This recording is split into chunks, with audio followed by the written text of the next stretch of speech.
We have been doing interrogations, interrogating bad guys, terrorists, for hundreds of years.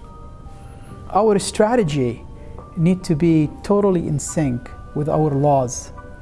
And if it's not in sync with our laws, then you're going to have a problem. And that problem can be deadly. Enhanced interrogation techniques were legalized by memos from the Office of the Legal Counsel. When the Attorney General declassified the Office of Legal Counsel's memos, there was a storm.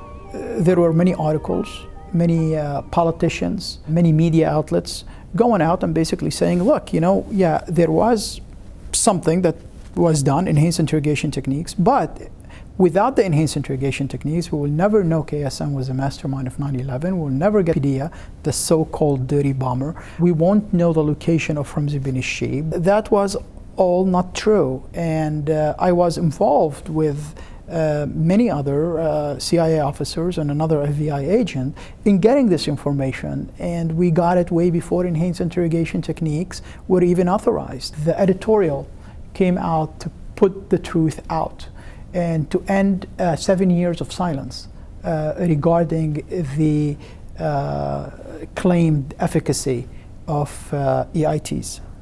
One of the best interrogations in the war on terror, according to the US government, was an interrogation where we read the subject his Miranda rights every day. The traditional interrogation is not about just going in and being nice to the bad guy. No, not at all. The traditional interrogation is based on knowledge. You have to know everything about that individual you're interrogating. And when you know a lot about him, or when he thinks that you know a lot about him, then you can play that mental game. You play that poker game, you play that chess game. With Abu Zubaydah, for example, the very first moment, I asked him what's his name, and he gave me an alias. So I asked him, what if I call you Hani?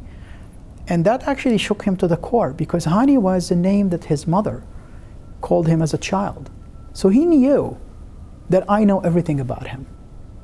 So the tactics that was utilized on Abu Zubaydah, or on the coal bombers, or on some of the people in the East Africa embassy bombing, or in the United States, or in Guantanamo Bay. It's a tactic that has been used by interrogators, law enforcement, or intelligence interrogators, or military interrogators for the longest period of time. It guarantees that you get accurate information and you have a safe ending by prosecuting the individual. But it's not easy. Nobody said it's easy. I think it's way harder than dunking somebody in the water. If you are successful with the regular interrogation, with the traditional interrogations, you will gain cooperation. And there's a big difference between cooperation and between getting the individual to do whatever you want him to do. With cooperation, you get accurate information. With cooperation, you get accurate intelligence. I mean, the perfect example is Ibn Sheikh al-Libi. Ibn Sheikh al-Libi went through a form of enhanced interrogation techniques.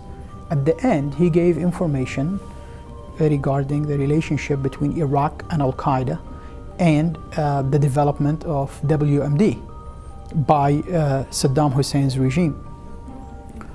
That information was used in the UN by the United States to generate international support for the war in Iraq.